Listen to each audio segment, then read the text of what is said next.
இலக்கியம் என்றாலே பல பேருக்கு அப்படியே கொட்டாய் வரும். சில பேருக்கு பதட்டமே வந்துடும். என்ன போட்டு கொள்ள போறாரோ, கம்பன் என்ன சொன்னா, யாரு என்ன சொன்னா எங்களுக்கு என்ன. அதனால ஒரு சின்னதா ஒரு இந்த தலைப்பு இலக்கியத்தில் வாழ்வியல் நெறிகள் என்கிற இந்த தலைப்புல ஒரு முன் ஒட்டு, ஒரு பிரிஃபிக்ஸ் சேர்த்திருக்கிறேன். என்னன்னு கேட்டா, திரை இலக்கியத்தில் வாழ்வியல் நெறிகள்.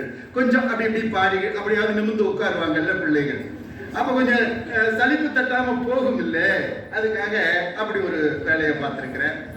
பொதுவா இளைஞர்களை பொறுத்த வரைக்கும் நாங்க படிச்சுட்டு வேலைக்கு போறோம், காரு பங்களா வசதி வாய்ப்புன்னு வாழ போறோம். இந்த இலக்கியம் எதுக்காக? இந்த வாழ்வியல் நெறிகள் எங்களுக்கு எதுக்காக? ஏன் எங்களை போட்டு கொள்றீங்க அப்படின்னு கேட்பவர்கள் மனநிலை உடையவர்கள் இருப்பார்கள். எல்லாருமே மகிழ்ச்சியாக வாழ்வதற்குத்தான் பிறந்திருக்கிறோம். ஆனால் அந்த வாழ்வு வளமாக நிலைக்க வேண்டும் என்று சொன்னால் ஒரு நெறி வேண்டும், ஒரு ஒழுங்கு வேண்டும், ஒரு கட்டுப்பாடு வேண்டும். அப்படி இருந்தால் தான் வாழ்க்கை நிலைக்கும். ஒரு காலத்துல all the roads are lead to Rome னு சொல்வான். எல்லா சாலைகளும் ரோமாபுரியை நோக்கியே செல்கின்றன. அவ்வளவு செல்வாக்கு மிக்க ஒரு நாடாக இருந்த ரோமாபுரி சில ஆண்டுகளிலேயே அதல பாதாளத்திலே விழுந்து விட்டது. ஏன் என்று கேட்டால், அவர்கள் இன்பம் துய்த்தல், மகிழ்ச்சியாக இருத்தல், கொண்டாடுதல், இதுதான் அவங்களுக்கு வேலை. ஆனால் அவர்கள் நெறிக்கு உட்பட்டு வாழவில்லை. அதனால் அவர்கள் அதல பாதாளத்துக்கு போய்விட்டார்கள். அந்த நாட்டுக்கு எது பொருந்துமோ அதான் நம்ம வீட்டுக்கும் பொருந்தும். எனவேதான் ஒரு ஒரு ஒரு ஒழுங்குக்கு, ஒரு கட்டுப்பாட்டுக்கு உட்பட்ட வாழ்வு வேண்டும். இதை எப்படி சொல்றார்? வாலி பாடல்ல சொல்றார், கண் போன போக்கிலே கால் போகலாமா, கால் போன போக்கிலே மனம் போகலாமா, மனம் போன போக்கிலே மனிதன் போகலாமா, மனிதன் போன பாதையை மறந்து போகலாமா. ஏன் அப்படி சொல்றாரு அப்படின்னு சொன்னா, மனிதன் மனத்தால் நடப்பவன். கால்நடை அப்படின்னு சொல்றோம். எது கால்நடை? ஆடு மாடு குதிரை இதெல்லாம் கால்நடை. ஏன் கால்நடைமா அப்படின்னு கேட்டா, அதெல்லாம் காலால நடக்குது, அதனால கால்நடை அப்படின்னு சொல்லுவீங்களா? சொன்னா நான் என்ன கேட்பேன்னு உங்களுக்கு தெரியும். நம்ம எப்படி நடக்கிறோம்? நம்ம கையாலையா நடக்கிறோம் அப்படின்னா, நாம் ஏன் கால்நடையில் சேர்க்கப்படவில்லை என்று சொன்னால், கால் போன போக்கில் நடந்ததுனால் அது கால்நடை. நாம் மனதால் உந்தி தள்ளப்பட்டு ஒரு செயலை செய்கின்றவர்கள். நமக்கு மனம்தான் பிரதானம், மனம்தான் நமக்கு எல்லாமே அடிப்படை என்பதுதான். இப்ப நம்ம பார்க்கிறோம், ஒரு கோழி குஞ்சு 8 குஞ்சு பொரிக்குது. அது ஏதாவது ஒரு குஞ்சை பார்த்து நினைச்சு உட்கார்ந்துட்டு, இப்போ அந்த மூத்தவ வாக்கப்பட்டுச்சு, எங்க போய் எப்படி இருக்குதோ, இந்த கடைசி குஞ்சை ஒருத்தன் கையில பிடிச்சி கொடுத்துட்டேன்னா எனக்கு ஒரு கவலையும் இல்லை. இப்படி எங்காவது ஒரு கோழி புலம்பி பார்த்திருக்கீங்களா? இல்லை. ஆனா மனுஷன் புலம்புவான். மனிதர்களுக்கு வழக்கம். ஏன்னு கேட்டா, மனிதன் மனத்தினால் நடப்பவன். மனம் மனிதனுக்கு மட்டும்தான் இருக்கிறது. இத கண்ணதாசன் பாடல்ல சொல்றார், பெட்டை கோழிக்கு கட்டு சேவலை கட்டி வைத்தவன் யாரட, அது 8 குஞ்சுகள் பெற்றெடுத்தவன் சோறு போட்டவன் யாரட, வளர்ந்த குஞ்சுகள் பிரிந்த போதிலும் பருந்தவில்லையே தாயடா, மனித ஜாதியின் துயரம் யாவுமே மனதினால் வந்த நோயடா. மனசு, மனதால் நடப்பவன் மனிதன். அதனாலதான் மனதை ஒழுங்கா வச்சுக்கணும். அதைத்தான் சொன்னாங்க. அவர் சொல்றாரு, ஏன் மனசு நல்லா இருக்கணும்? பாரதி போய் கேட்கிறான், எண்ணிய முடிதல் வேண்டும். நம்ம போய் கோயிலுக்கு போறோம், சர்ச்சுக்கு போறோம், நான் நினைச்சதெல்லாம் நடக்கணும்னு கேட்போம்ல, தப்பு இல்லை. ஆனா நம்ம எதை, நம்முடைய சிந்தனை, நம்முடைய ஆசை வேற ஏதாவது தப்பா போயிட்டுனா, பாரதி அதையும் கேட்கிறான், எண்ணிய முடிதல் வேண்டும், நல்லவே என்ன வேண்டும். எனக்கு நான் கேட்கறது நல்லதா இருந்துட்டா நல்லது அப்படின்னு சொல்றான். அடுத்து, உள்ளத்தில் உண்மை ஒளி உண்டாயின் வாக்கினிலே ஒளி உண்டாம். மனசு நல்லா இருந்ததுன்னா செயல்பாடு நல்லா இருக்கும், முகம் பொழிவு பெறும், வாழ்க்கை வளம் பெறும். மனசை நல்லா வச்சுக்கோ. பார்க்கிறோம் அதுதானே வள்ளுவர் சொன்னா, மனத்துக்கண் மாசிலனாதல் அனைத்து அரணாகுடைய நிரபர. உன்னுடைய அத்தனை தகுதிக்கும் அடிப்படை உன் மனதை ஒழுங்காக நடத்துவது. இதுதான் இலக்கியத்தில் வாழ்வியல் நெறியின் மிக முக்கிய கூறு. நம்ம மருதகாசி திரைப்பட பாடகர், நீங்க என்ன சினிமா பாட்டுனாலே கண்ணதாசன், வைரமுத்து, 2-3 பேர் சொல்லுவீங்க, நிறைய பேர் தெரிஞ்சுக்கும். மருதகாசி அழகா பாடுவார். போகாத பாதையிலே போக கூடாது, சும்மா புத்தி கட்டு அங்கு எங்கும் சுத்த கூடாது, மாடாகவே மாடாகவே மனுஷன் மாறக்கூடாது, மத்த வந்த பொருள் மேல ஆசை வைக்க கூடாது, மாட்டுக்கார வேளாமோ மாட்டே கொஞ்சம் பார்த்துக்கடா. இது ஏதோ மாட்டுக்கு சொன்ன விஷயம் கிடையாது, மனுஷனுக்கு சொன்னது. அதுலயும் அடுத்தவன் பொருள் மேல ஆசைப்படாது அப்படின்னு அர்த்தம் வேற ஒரு பொருள் இருக்கு, அதை நான் இங்கே சொல்லல. ஆனா நமக்கு இருக்குல்ல இயல்பு, 2 ஏக்கர்ல பெரிய வீடு கட்டினாலும் ஒரு அரை அடியாவது அந்த புறம்போக்கு நிலத்தை அழைச்சி கட்டினோம்னா அதுல ஒரு மகிழ்ச்சி இருக்குல்ல, ஒரு சந்தோஷம் இருக்கும்ல. அதைத்தான் அந்த பாடல்ல சொல்றாரு. அடுத்து இப்ப மோட்டிவேஷன் தான், நிறைய அறிவியல் முறைப்படி மோட்டிவேஷன் தான் பார்க்கிறேன். மாணவர்களே, நீங்கள் கையை உயர்த்தினீர்கள் என்று சொன்னால் வானம் உங்கள் கைக்குள் வந்துவிடும். வேகமாக உதைத்தீர்கள் என்று சொன்னால் தண்ணீர் மேலே வந்துவிடும். எல்லாமே பாசிட்டிவாக நீங்கள் நினைக்க வேண்டும். ஏன் எல்லாமே பாசிட்டிவாக நடக்குமா? துன்பம் என்பது பார்ட் ஆஃப் லைஃப். பிள்ளைகள் அதற்கும் தயாராக வேண்டும். அது நம்முடைய இலக்கியம் சொல்லிக் கொடுப்பது. இன்பமும் துன்பமும் மாறி மாறி வருவதுதான் வாழ்க்கை. அதற்கு நம்மை தயார்படுத்திக் கொள்ள வேண்டும். உங்களுக்கு மகிழ்விலே நீங்க போகிறீர்கள் அப்படி சொல்லக்கூடாது. இதை கூட நம்முடைய இலக்கியம் எத்தனை அழகாக சொல்கிறது பார்க்கிறேன். ஒரு புலவன் ஒரு தெருவினுடைய ஒரு ஓரத்திலிருந்து இன்னொரு ஓரத்துக்கு போறான், ஒரு கோடியிலிருந்து இன்னொரு கோடிக்கு போறான். முதல் வீட்டுல அப்படியே எட்டி பார்க்கிறான், சாவு பறை ஒலிக்கிறது. உள்ள ஒரு மனுஷனுக்கு மாலை போட்டு கிடக்கு, பார்த்தா செத்து போன பிணம். எல்லாரும் அழறாங்க, மாரடித்து அழறாங்க. அப்படியே துயரமான அந்த காட்சியை பார்த்துக்கிட்டே அப்படி போறான். அந்த தெருவனுடைய இன்னொரு கோடிக்கு போயிட்டான். அங்க அப்பதான் வாழ்க்கையை தொடங்குற சின்னஞ்சிறுசுங்க, இளம் பிள்ளை. அவங்களுக்கு ஒரு மங்கள வாத்தியம் உழவு அப்படியே ஒலிக்கிறது. எல்லாரும் பாடி வாழ்த்தி மகிழ்ச்சியா கொண்டாடுறாங்க. அங்கேயும் அந்த பிள்ளைகளுக்கு மாலை போட்டிருக்கு. பார்த்துட்டு சொல்றாங்க, ஓ, வாழ்க்கை எது என்பது ஒரே ஒரு தெருவிலேயே உணர்ந்து கொள்ளப்படுகிறது. அங்கே சாவு, இங்கே வாழ்வு. அப்படி என்றால் உலகம் எது என்று கேட்டால், வாழ்வென்றும் தாழ்வென்றும் வளமென்றும் குறைவென்றும் சக்கரம் சுழல்கின்றது. அதில்தான் சரித்திரம் நிலைக்கின்றது. சொல்றேன், உங்கள் வாழ்வு வளமாக இருக்க வேண்டும், மகிழ்ச்சியாக இருக்க வேண்டும். ஆனால் மகிழ்ச்சி மட்டுமே வாழ்வு என்று நீங்கள் நினைக்க கூடாது. இயற்கை நம்மை அப்படி படைக்கவில்லை. அதுக்கு அடுத்து சொன்னா, இன்னாது அம்மை இவ்வுலகம். புறநானூறு, இது புறநானூறு 2000 ஆண்டு காலத்துக்கு முன்பு எழுதப்பட்ட பாடல் தான் சொல்லிட்டு இருக்கேன். இன்னாது அம்மா உலகம், இந்த உலகம் இனியது என்று நீங்கள் நினைக்க வேண்டாம். ஆனால் அதன் இயல்பை உணர்ந்து கொண்டு அதிலே இன்பத்தை காண்பது உங்கள் வேலை என்று சொன்னார். இதை கண்ணதாசன் எவ்வளவு அழகா சொல்றாரு தெரியுமா?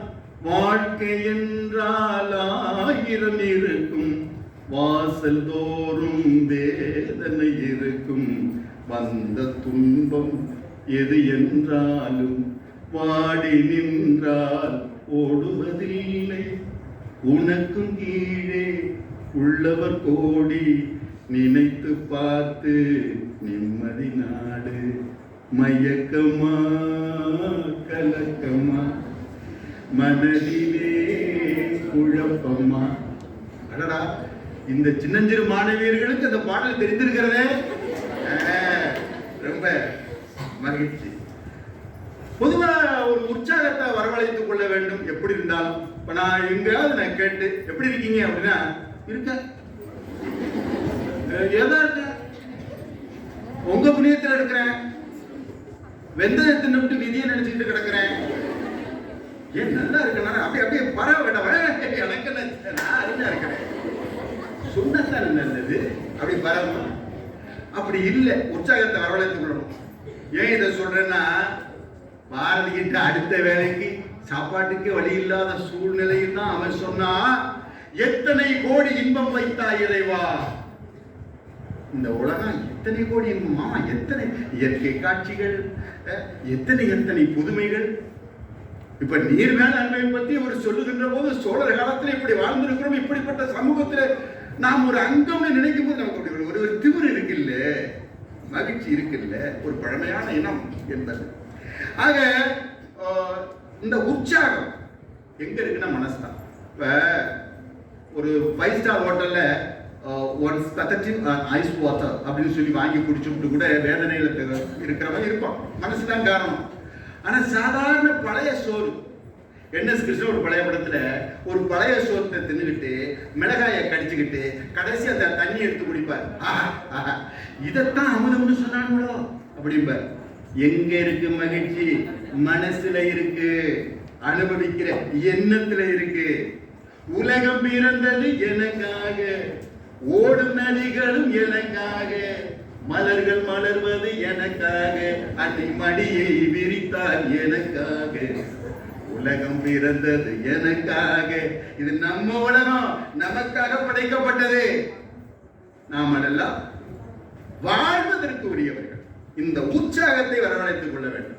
சில பேர் சொல்லுவாங்க, என்ன மட்டும் துஷ்டோட ஆள் இருந்தா நான் ஒரு கதாநாயகன் என்ன நினைச்சுக்கிறேன். அப்ப வாய்ப்பு இல்லை, அதுக்கும் மெனக்கட்டேன். இப்ப பார்த்துட்டு சொல்லக்கூடாது தலையில முடியலாம் இல்லையே இப்படி. அப்ப வயசுல உங்க மாதிரி இருந்தப்போ. ஆனா உண்மை என்ன தூக்கி ஆள் இல்லை, என்ன மட்டும் இது பண்ணியிருந்தா நான் ஓகோன்னு வந்திருப்பேன். அதெல்லாம் கிடையவே கிடையாதுங்க. ஒரு மலேசிய கவிஞர் சொல்வார், சோம்பல் மாணவன் அழைத்து காட்டினேன் பாறை இடுக்கில் செடி. என்ன தெரியுமா? 2 வரிதான், இதே கதை தான். ஒரு செடி வளரணும்னா சாம்பல் சத்து வேணும், மணிச்சத்து வேணும், தலைச்சத்து வேணும், பராமரிக்கணும், தண்ணீர் விடணும், ஸ்டார்ச் தயாரிக்கிறதுக்கு சூரிய ஒளி வேணும், அது வேணும், இது வேணும், என்னென்னமோ சொல்றாங்க. ஆனா ஒரு பறவையிட்ட எச்சத்தினாலே பாறையை கீறி கொண்டு விளைக்கின்றது. அந்த செடிக்கு யார் பராமரிப்பு செய்தது? யார் நீர் ஊற்றியது? வளர வேண்டும், வெற்றி பெற வேண்டும் என்றால் கீறி கொண்டு வருகிறதை அதை போல முனைந்து முன்னேற வேண்டும். அதுதான் இளைஞர்களுக்கு ரொம்ப ரொம்ப ரொம்ப முக்கியமான ஒரு கருத்து. ஒரு கவிஞர் இக்பால் சொல்லுவார், இளம்பிறையே, இளம்பிறைன கிரசன், இளம்பிறையே வருந்தாதே, உனக்குள் தான் பூரண சந்திரன் புதைந்து கிடக்கிறார் என்று சொல்லுவார். அப்ப அந்த ஒரு தன் முனைப்பு உணர்வு நமக்கு வேண்டும். அழகா சொல்வார் தாராபாரதி, வெறுங்கை என்பது மூடத்தனம், 10 விரல்களும் மூலதனம், கருங்கல் பாறையும் நொறுங்கி விழும், உன் கைக்குள் உலகம் சுழற்று வரும். அப்ப நமக்கு ஒரு நம்பிக்கை. அதே சொல்லு, நடக்கும் போது பேசும்போது சுறுசுறுன்னு இருக்கிற தன்மை இருக்குல்ல, அப்படியே பார்க்கும் போதே அப்படி உடஞ்சு போய் அது இருக்கக்கூடாது. அது இளைய சமுதாயத்தில் இருக்கக்கூடாது. அவட சொல்லுவேன், இந்த செல்போனு ஒரு பாட்டு, நின்று நிமிர்ந்து என் பிள்ளை நடக்கையில் ராஜ நடை தோற்கும்னு பாட்டு. அப்படி அப்படி நடக்கணுமா பிள்ளை? தாய் தகப்பம் ஜன்னல் வழியா பார்த்துட்டு பிள்ளை அப்படி நடந்தது. இன்னைக்கு செல்போ தேய்ச்சிக்கிட்டு குனிந்தே போகிற ஒரு சமுதாயமா. அப்படி எய்த்தாப்படவரன் பார்த்துக்குவான், நம்ம குனிஞ்சுக்கிட்டே போவோம். அவனும் அது மாதிரி வந்தானே நம்ம என்னம்மா. எனவே இதை நம்ம பார்க்கணும். இளையர்களே, மாணவர்களே, இன்னொன்று சொல்வது, நீங்க என்னத்தான் பெரிய விஷயம் கற்றவராக இருந்தாலும் மனிதனை எடை போட தெரிந்து கொள்ள வேண்டும். எளிதில் ஏமாறுகிறவர்கள் இந்த உலகத்தில் இருப்பார்கள். என்ன மாதிரி ஒரு அழகான பையன் அப்படின்னு சொல்லிட்டு நீங்க நம்பலாம். இதுக்கு மட்டும் சிரிக்கிறீங்களே, தப்பா இல்லாத. அப்ப அதையும் சொல்றான் மழை. ஏன்னா சந்திர மண்டலத்தை கண்டு தெளிவோம்னா தெரிஞ்சுட்டான். இப்போ செவ்வாய் கிரகத்துல தண்ணீர் வருதான்னு ஆராய்ச்சி பண்றான், எல்லாம் தெரியுது. இந்த பாப்பா தலையாட்டிட்டு உட்காந்துருக்குது, இது மனசுல என்ன நினைக்குது எனக்கு தெரியாது. எப்போ முடிச்சு தொலைமா, சாப்பிட போனா அப்படின்னு நினைக்குதா, இல்ல உண்மையா ரசிக்குதா எனக்கு தெரியாது. அதைதான் கண்டுபிடிக்க தெரியாது. மனுஷன் விலங்குகளிடம் இல்லாத ஒரு மோசமான பண்புடைய மனிதர்கள் உலகத்தில் இருக்கிறார்கள் என்பதை உணர்ந்து கொள்ள வேண்டும். ஈக்கு விஷம் தலையில், தேனி அதுக்கு விஷம் தலையில, ஈக்கு விஷம் தலையில் எய்துமாம் கருந்தேலுக்கு வாய்த்த விஷம் கொடுக்கில், நோக்கரிய பைங்கன் நரவுக்கு விஷம் பல்லளவே, துஷ்டனுக்கு அங்கம் முழுதும் விஷம். ரொம்ப ஜாக்கிரதையா இருக்க வேண்டியது புலிகிட்ட இல்லை, சிங்கத்துக்கிட்ட இல்லை, கரடிகிட்ட இல்லை, மனுஷங்கிட்ட ரொம்ப ஜாக்கிரதையா இருக்கணும். இதை சொல்லுது. உறங்கையிலே பானைகளை உருட்டுவது பூனை குணம், காண்பதற்கே உருப்படியாய் இருப்பதையும் கெடுப்பதுவே குரங்கு குணம். ஆற்றில் இறங்குவோரை கொன்று இரையாக்கள் முதலை குணம். ஆனால் அத்தனையும் மனிதனிடம் மொத்தமாய் வாழுதடா. பிறக்கும் போது பிறந்த குணம் போக போக மாறுது. பட்டப்பகல் திருடர்களை பட்டாடைகள் மறைக்குது. ஒரு பஞ்சையத்தான் எல்லாம் சேர்ந்து திருடன்னு உதைக்குது. வாழ்வின் கணக்கு புரியாம ஒண்ணு காசை தேடி பூட்டுது. ஆனா காதோரம் நிறைச்ச முடி கதை முடிவை காட்டுது. பட்டுக்கோட்டையார் பாட்டு. அதுக்குதான் நான் காதோரம் நிறைக்க விடுறதே இல்லை. வாழணும் இல்ல. சரி, இப்ப மற்றவங்களை இட போறதை பத்தி எல்லாம் பார்த்தோம். நம்ம முதல்ல செல்ஃப் ரியலைசேஷன் சொல்றாரு. நம்ம தெரிஞ்சுக்கிறோமா? அதானே வேணும். நம்மகிட்ட உள்ள வீக்னஸ், நம்மகிட்ட குறை நிறை ரெண்டும் தெரியணும்ல. எனக்கு எது நல்லா வரும், எனக்கு எது சரியா வராதுங்கிறது தெரியணும்ல. இது ரொம்ப முக்கியமான விஷயம். ஏன்னு கேட்டா, தன்னை அறிந்தால் தனக்கு ஒரு கேடு இல்லை. யார் சொல்றாரு? திருமூலர் சொல்றாரு. உன்னை முதல்ல தெரிஞ்சு உன்னையே நீ எரிவாய். இதுதான் முக்கியமான விஷயம். அத பல இடங்கள்ல பாக்குறேன். ஔவையார் சொல்றாங்க, வான்குருவியின் கூடு. வான்குருவியின் கூடுனா ஒரு பெரிய விஷயம் இல்லை. நம்ம தூக்குனாங்குருவியினுடைய கூட்டு எடுத்து பார்த்தீங்கன்னா, எந்த என்ஜினியராலையும் பொறியாளராலையும் இப்படி ஒரு கூட்டினை கட்ட முடியாது. வர ஒரு வழி போக ஒரு வழி வச்சிருக்கு. மகிழ்ச்சியாக தன் குஞ்சுகளோடு வாழ்வதற்கு ஏற்ற வகையில அந்த கூடு அமைக்கப்பட்டிருக்கிறதே. இது எந்த பொறியாளர் கட்டினார்? அது அந்த குருவிக்கே உள்ள சிறப்பு தன்மை.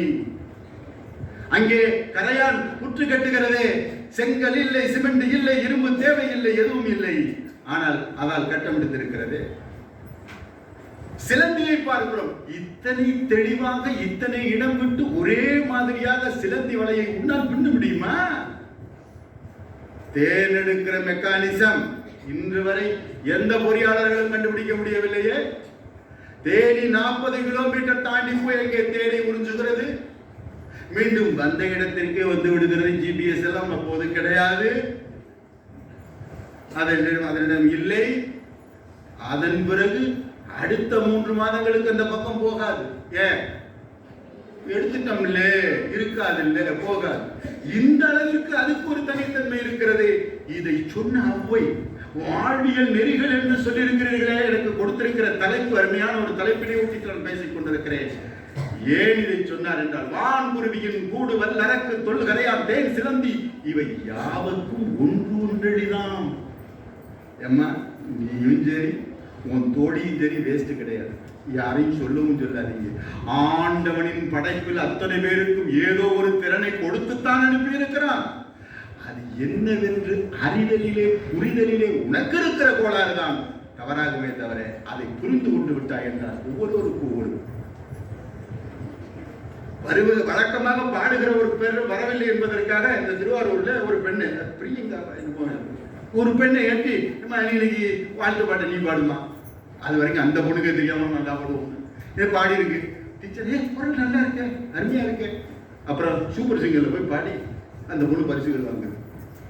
ஒவ்வொருவரும் திறந்து இருக்கிற அந்த திறனை அடையாளம் தெரிந்து கொண்டு வளர்த்துக் கொள்கிற பண்பினை நாம் பெற்றிருக்க வேண்டும். இதைத்தான் அந்த ஔவையின் பாடல் சொல்கிறது. வான்குருவியின் கூடு வல்லரக்கு தொல்கரையான் தேன் சிலம்பி யாவருக்கும் ஒன்றெளிதான். கண்டுபிடிக்கணும், அதான் முக்கியம். அதானே சொன்ன வள்ளுவன், ஏதிலார் குற்றம் போல் தன் குற்றம் காண்பில் தீர்ந்தோ மட்டும் உயிர்த்துங்கிறானே. நீ பரிச்சாத்தி சொல்றீங்களே, உனக்கு இந்த குறை இருக்கு, நீ இந்த மோசம். முதல்ல நம்மளை போடுவோம். நம்மள்ட்ட என்னென்ன இல்லை, என்னென்ன இருக்கு, எது சௌரியமா இருக்கு, நம்ம என்ன பண்றோம் இருக்கணும்ல. நம்மை நாம் அறிதல். இதைத்தான் சொல்றான். யானை 6000 கிலோ எடை கொண்டு 6000 கிலோ இத்தனோண்டு தம்மாந்துட்டு சங்கிலியை போட்டு கட்டி வச்சிருக்கிறான். ஒரு உதைச்சதுன்னா சங்கிலி தூளாயிடும். ஆனா ஏன் தெரியுமா அது செய்யல? ஏன் கட்டுப்பாட பாக்கெட்டு இருக்கிற அன்பா நேசமா என்ன ஒண்ணுமில்லை. அது பேபி எலமெண்டா இருந்தது இல்ல, குழந்தையாக இருந்தது இல்ல, பேபியா. அப்ப அதை இதை கட்டியிருப்பாங்க. அப்ப இழுத்து பார்க்கும், இழுக்க முடியாது. அப்போ ஒரு மைண்ட் செட் அது மனத்துக்குள்ளே உருவாக்கி கொள்கிறது. இந்த சங்கிலியை என்னால் அறுக்க முடியாது என்று தவறாக ஒரு கருத்தை மனத்துக்குள்ளே அது பதிவு செய்து கொண்டதனாலே 6000 கிலோ எடை கொண்ட யானையாக மாறிய போது கூட அதனை செய்யவில்லை, கட்டுப்பட்டு விடுகிறது. உங்களிலே யாராவது நமக்கு முடியாது, நாம் சாதாரண ஆள் என்று நீங்களே நினைத்துக் கொண்டீர்கள் என்று சொன்னால் அந்த யானையின் நிலைதான் உங்களுக்கு. யானையின் பலம் யானைக்கு தெரியாது என்று ஒரு பழமொழி சொல்வார். இதைக்குத்தான்.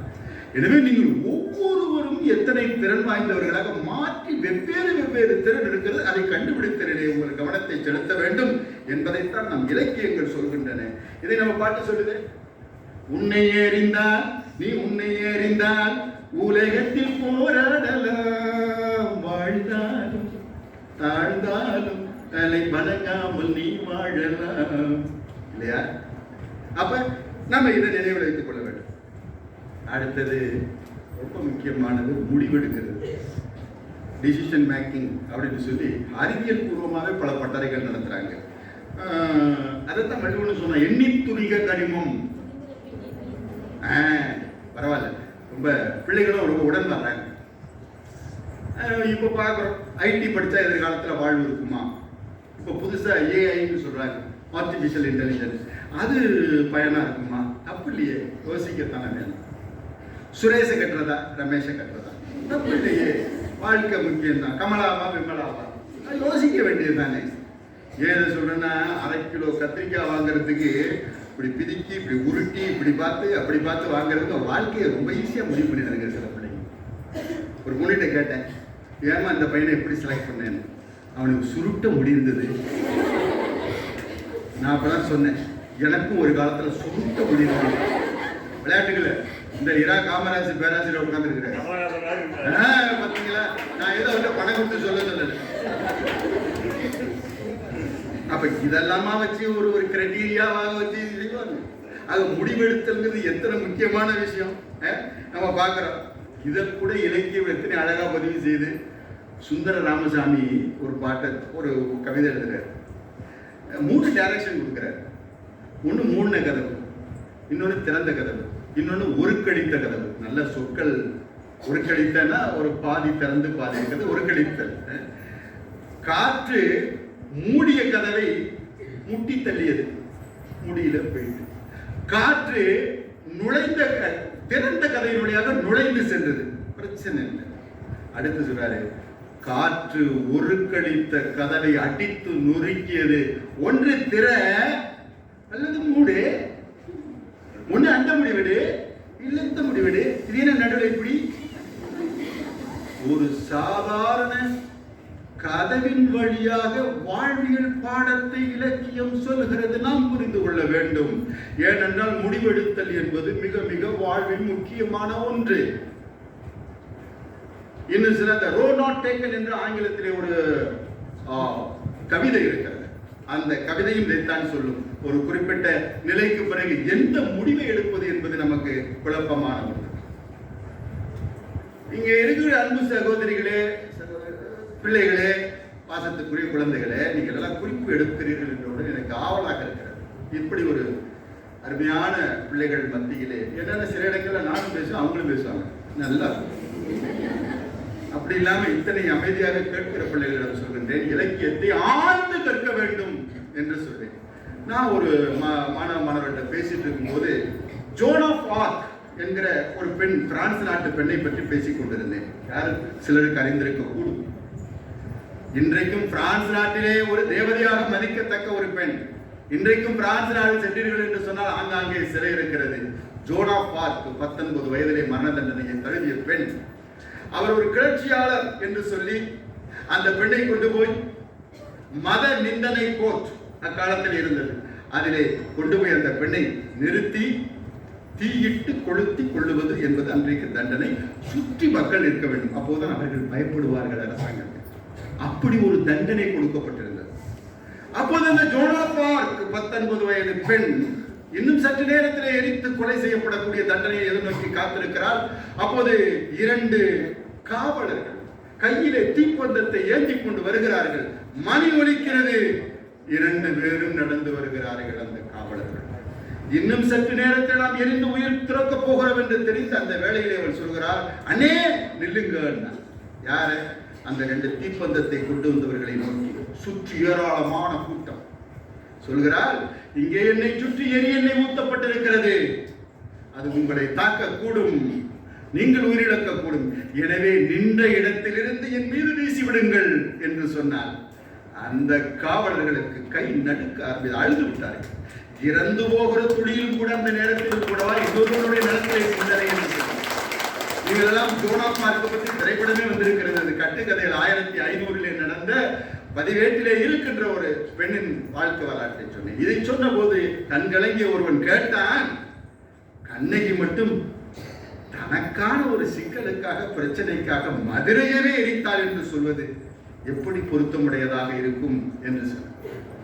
யார் சொன்னார்? மதுரையவே எரித்தாள் என்று யார் சொன்னார்?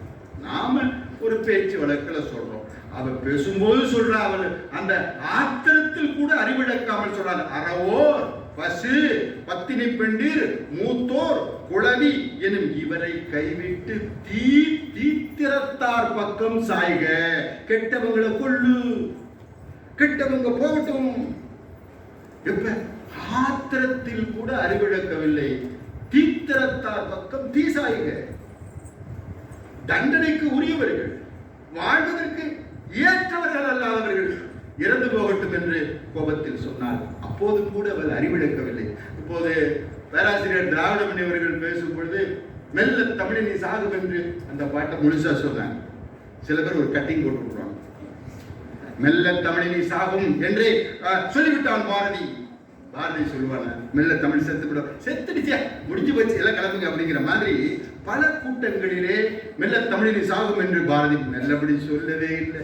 மெல்ல தமிழினி சாகும் என்று ஒரு பேரை உரைத்தான்.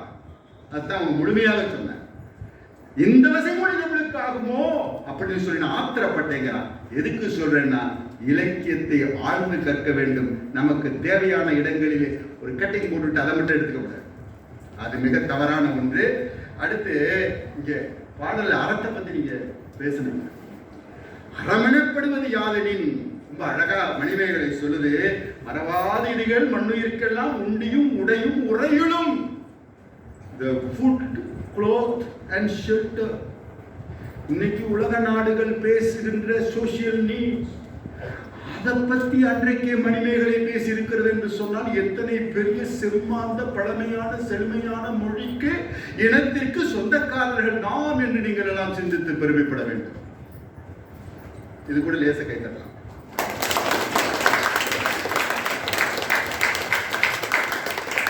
கைத்தட்டல் கேட்டு வாங்குறது இல்லை, ஒரு சுறுசுறுப்புக்காக. ஏன்னா முதல்வர் அவர்கள் முதலில் சொன்னாங்க அந்த மாதிரி. ரொம்ப மகிழ்ச்சி. எனவே இந்த எவ்வளவு மக்களை சிந்தித்திருக்கிறதாம் இலக்கியம். பசிப்பிணி மருத்துவம். யாரு சோறு போடுறானோ பசிக்கு, பசிப்பிணி மருத்துவங்கிற வார்த்தையை பயன்படுத்துறான்.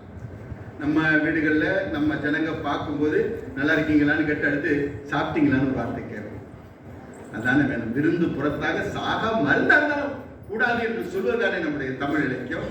ஔவையார் சொல்றாங்க, இந்த வயிறு எப்படிப்பட்டதான், ஒரு நாள் உணவை ஒழி என்றால் ஒழியாய். ஒரு நாளைக்கு பட்னி கிடப்போம்னா இந்த வயிறு கேட்க மாட்டேங்குது. 2 நாளைக்கு உணவை 7 என்றால் 7ஆய். இன்னைக்கு பேராசிரியர் திராவிடமணி முடிஞ்ச உடனே எனக்கு நிறைய சாப்பாடு வாங்கி கொடுக்குறாங்க. இவ்வளவு இருக்கே, ஒரு 3 நாளைக்கு ஏற்றிக்கணும்.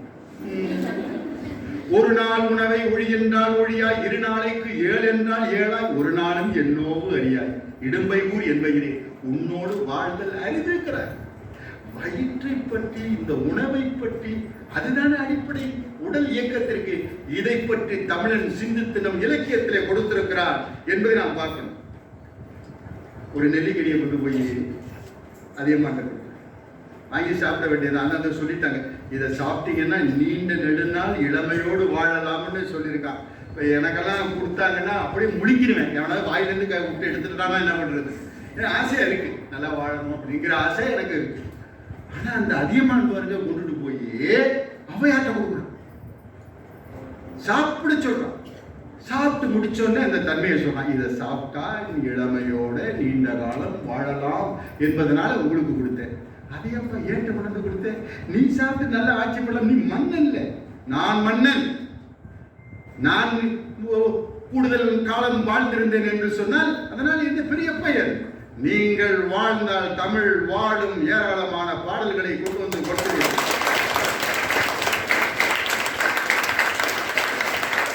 இதை போன்ற ஒரு இலக்கிய செம்மாந்த ஒரு வரலாறு வேறு எங்கும் இருக்கிறதா என்பது ஒரு கேள்விக்குரிய.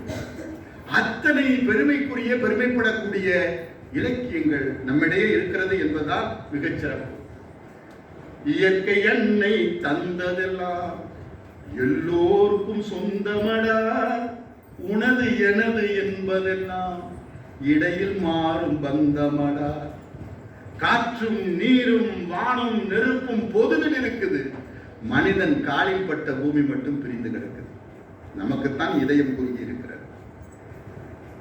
மண்குடிசை வாசல் என்றால் தென்றல் வர மறுத்திடுமா? மாலை நிலா ஏழை என்றால் வெளிச்சம் தர மறுத்திடுமா? இல்லை. இயற்கை பொதுவாக அள்ளி கொடுப்பது எல்லோரும் சமம் என்கிற எண்ணத்தை, கருத்தை இயற்கை நமக்கு கற்றுத்தருகிற பாடம். வாசித்தல் என்பது எத்தனை முக்கியமானது. இன்றைக்கு ஏறக்குறைய இன்னைக்கு புத்தகங்கள் நிறைய வருகின்றன. நிறைய புத்தகங்கள் அட்டைப்படத்தை பார்த்து வாங்குற சூழல்லாம் இருக்கு. ஏமா இதை வாங்கிட்டு வந்தா படப்படப்பட அட்டை இருக்கு. எப்பயுமே ஆளை பார்த்து எடை போடக்கூடாது என்பதை போல் புத்தகத்தின் அட்டையை பார்த்து எடை போடுகிற ஒரு சூழலும் இருக்கத்தான் செய்கின்றன. சில பிள்ளைங்க படிக்கிறாங்க, என்னமா படிப்பேன், பேய் கதை, பிசாசு கதை, நீல மூக்கு சூனியக்காரி. ஏன் அதை வாங்கி படிக்கிற? அதனால அவனுக்கு என்ன பெரிய படம் கிடைத்த விட போகிறது? என்ன பாதி படிக்க வேண்டும்? பாரதிதாசன் சொல்கிறான், பொய்யிலே கால்படி, புரட்டிலே முக்கால் படி, வையகம் ஏமாறும்படி, வைத்துள்ள நூல்களை ஒப்புவது எப்படி? படி சங்க தமிழ் படி, திருக்குறள் படி, நல்ல நூல்களை வாங்கி படி. எல்லா நூல்களையும் கண்டதும் கற்றால் பண்டிதனாவான், கண்டதும் கற்றால் பைத்தியக்காரனாவான். கண்டு அதை கற்றால் எது சிறந்தது, எது ஏற்றது, எது உரியது என்பதை கண்டு அதை கற்றால் பண்டிதனாகலாம். நிறைய படிக்க வேண்டும். அப்போதுதான் நமக்கு செல்ஃப் ரெஸ்பெக்ட் என்று சொல்லக்கூடிய சுயமரியாதை வேண்டும். பேய் கதையிலே அல்ல. அழகாக பட்டுக்கோட்டையார் சொல்கிறார், வேப்பமர உச்சியில் நின்று பேயொன்னு ஆடுதுன்னு விளையாட போகும்போது சொல்லி வைப்பாங்க, உன் வீரத்தை கொழுந்திலேயே கிள்ளி வைப்பாங்க. வேலையற்ற வீரர்களின் மூளையற்ற வார்த்தைகளை வேடிக்கையாக கூட நம்பி விடாதே, நீ வீட்டுக்குள்ளே பயந்து கிடந்து வெம்பி விடாதே, வெம்பி விடாதே. இந்த எது தேவை என்பதை கண்டு கற்க வேண்டும், படிக்க வேண்டும் என்பதை நான் ஏன் இதை சொல்றேன்னா, நான் வரும்பொழுது இந்த பாப்லோ நெருடா அவரை பற்றி பேராசிரியர் காமராசரிடம் பேசிக்கொண்டே வந்தேன். எனக்கு தெரியும் 1973 அவருக்கு நோபல் பரிசு கிடைத்ததாக இருக்கிறது. அவர் கடைசி காலத்தில் புற்றுநோயால் பாதிக்கப்பட்டார். சிலி நாட்டினுடைய மிகப்பெரிய உலக அளவிலே தெரிந்த, நீங்க போய் தேடிங்கன்னா பாப்லோ நெருடா என்று பார்த்தா அப்படிப்பட்ட கவிஞர் கடைசி காலத்திலே உயிருக்கு போராடி கொண்டிருக்கிறார். பார்க்க வந்த நண்பர் ஒருவர் ஒரு நூலை கொண்டு வந்து கொடுத்து ஒரு பக்கத்தை வாசித்து காட்டிவிட்டார். சரி கொடுங்கள் என்று வாங்கி வைத்து விட்டார். படுக்கையில் இருக்கிறார். நூலை எடுத்து வாசிக்க வேண்டும் என்று ஆசைப்படுகிறார். நூலினை எடுத்து படிப்பதற்கு கையிலே வலுவில்லை, நூலை தூக்கி பிடிக்க முடியவில்லை. உடனே மகன் சொல்கிறான், அப்பா நான் படித்து காட்டட்டுமா? எப்பா யார் படித்தாலும் எனக்கு அந்த இனிமை இருக்காது, என் கண்களால் அதை எடுத்து நான் வாசிக்க வேண்டும். கடைசியா முடியலன்னு ஒரு ஐடியா சொல்றாரு, ஒவ்வொரு பக்கமா கிழிச்சு கொடு, நான் படிக்கிறேன். நம்மள சொல்ல படிச்சு கிழிச்சிட்டாரு, அவர் கிழிச்சு படிச்சார். ஏன் இதை சொல்கிறோம் என்று சொன்னால், நமக்கு நூலளவே நம்முடைய அறிவு பேரறிவு வளரும் என்பதை நாம் புரிந்து கொள்ள வேண்டும். நேரம் கூடுதலாக நான் எடுத்தால் கையை காட்டுங்கள், புரிந்து கொள்கிறேன். அப்படி நாம் பார்க்கிறோம். அடுத்ததாக நம்முடைய தமிழ் சமுதாயம் வீரம் நிறைந்த சமுதாயம் என்பதற்கு சான்று. குழவி இறப்பினும் ஊந்தடி பிறப்பினும் வாள் கொண்டு அறுத்து புதைப்பார்கள் என்று சொன்னார். குழந்தை பிறக்கும் போது செத்து போய் பிறந்துட்டாலோ அல்லது ஊந்தடியாக சதைப்பிண்டமாக பிறந்தாலோ அப்படியே புதைக்காம ஒரு கீரல் கீறிட்டாவது புதைப்பாங்களாம். காரணம் என்னவென்று சொன்னால், இந்த மண்ணிலே பிறந்து மறைகின்ற போது ஒரு விழுப்புண்ணாவது ஒரு புண்ணாவது இருந்துவிட வேண்டும் என்கிற, அதாவது போர் என்றால் புலிகுணம் பூங்கும், காதல் என்றால் பூமணம் என்று வாழ்ந்ததனால்தான் அக 400 புற 400 நம்மிலே மலர்ந்தது என்பதை நீங்கள் புரிந்து கொள்ள வேண்டும். இன்னொரு 5 நிமிடத்திலே என்னுடைய உரையை நான் முடித்துக் கொள்வது என்பது மிக மகிழ்ச்சியாக நான் அறியப்படுத்திக் கொள்கிறேன். தரையில பிள்ளைங்க உட்கார்ந்துருக்காங்க, அதனுடைய அவங்களாம் நான். எனவே நாகரிகத்திலே மேலோங்கி இருந்த நாடு நாம் பார்க்கிறோம் அமெரிக்கா. 1963 லிங்கன் சதுக்கத்திலே மார்ட்டின் லூதர் கிங் நிகழ்ச்சி உரை உங்களுக்கு தெரியும் என்று நினைக்கின்றேன். I have a dream. நான் ஒரு கனவு காண்கிறேன். என்னுடைய கருப்பின குழந்தைகள் எல்லாம் வெள்ளை இனத்து பிள்ளைகளோடு கைகோர்த்து விளையாடுவதாக நான் கனவு காண்கிறேன் என்று சொன்னான். ஏன் என்று சொன்னால், உலகின் வளர்ந்த நாடாக இருக்கக்கூடிய அமெரிக்காவிலே கூட இன பேதம், வர்க்க பேதம், உயர்ந்தவன் தாழ்ந்தவன் என்கிற கருத்து வேறுபாடுகள் இருக்கத்தான் செய்த உலகத்தில் எங்கும் இருந்தது, தமிழகத்திலும் இருந்தது, இந்தியாவிலும் இருந்தது, இல்லை என்று சொல்வதில்லை. ஆனால் அதற்கு எதிராக அனைவரும் ஒன்று என்கிற சிந்தனையை நம் தமிழ் இலக்கியங்கள் என்றோ விதித்திருக்கிறது என்பதை தான் நீங்கள் புரிந்து கொள்ள வேண்டும். வள்ளுவன் சொன்னான், பிறப்புக்கும் எல்லா உயிர்க்கும், எல்லா மனிதனுக்கும் அல்ல, எல்லா உயிர்க்கும் என்பதில்தான் வெற்றி, அவனுடைய சிறப்பு. பிறப்புக்கும் எல்லா உயிர்க்கும், ஆதியிலே இல்லாத பாதியிலே வந்து சமூக நீதியை கெடுத்த சாதியை நம்முடைய இலக்கியங்கள் கடுமையாக எதிர்த்தன. பாரதிதாசன் சொல்றான், இருட்டறையில் உள்ளதடா உலகம், சாதி இருக்கிறது என்பாலும் இருக்கின்றானே. ஒரு இழுப்பு இருக்கிறது, இன்னும் கூட வாடா உசுரோட இருக்கீங்க, சாதி எல்லாம் பேசிட்டு அப்படின்னு சொல்லக்கூடிய ஒரு இலக்கிய மாண்பு நமக்குரியது. இப்ப என்ன சொல்றது, புறநாட்டில் சொன்னா, பெரியோரை வியத்தலும் இடமே, சிறியோரை இகழ்ந்தலும் இடமே. அந்த ஒன் மேன் வர்ஷிப்னு சொல்லுவாங்க, அப்படியே பெரிய மனுஷன் அப்படியே ஓடுறது, அப்படி இயல்பு இருக்கிறத பத்தி இல்லை. அடுத்து இன்னொரு பக்கம் பார்ப்பாங்க, இது என்ன அவங்க ஈங்கிட எல்லாரும் மனுஷன் சமம். இந்த கருத்தை பதிவு செய்தது என்பதை சொல்லி, ஒன்று எங்கள் ஜாதியே, ஒன்று எங்கள் நீதியே, உழைக்கும் மக்கள் யாவரும் ஒருவர் பெற்ற மக்களே என்கிற கருத்தை நம்முடைய இலக்கியங்கள் பதிவு செய்திருக்கின்றன. வாழ்க்கை வாழ்வதற்கு தான். ஒரு அழகான பாடல். நந்தவனத்திலே ஒரு ஆண்டி, அவன் 4-6 மாதமாய், 4-6 10 மாசம், 4-6 மாதமாய் ஒரு வந்து தோண்டி என்றால் அதை போட்டு உடைச்சாங்க. வாழ்க்கை வாழ்வதற்காக நமக்கு கொடுக்கப்பட்டது, அதை நம்ம வீணாக்கிறக்கூடாது. நந்தவனத்தில் ஒரு ஆண்டி, அவன் 4-6 மாதமாய் குயவனை வேண்டி கொண்டு வந்தான் ஒரு தோண்டி, அதை கூத்தாடி போட்டு உடை தாண்டி நந்தவனத்தில் ஓராண்டி. இந்த பாடல் சொல்கிற பக்குவம் என்ன என்று சொன்னால், வாழ்க்கை வாழ்வதற்குரியது. எனவே வாழ வேண்டும், மகிழ்ச்சியோடு வாழ வேண்டும், எதனையும் எதிர்நோக்க வேண்டும். நல் வாழ்த்துக்கள் மாணவர்களே.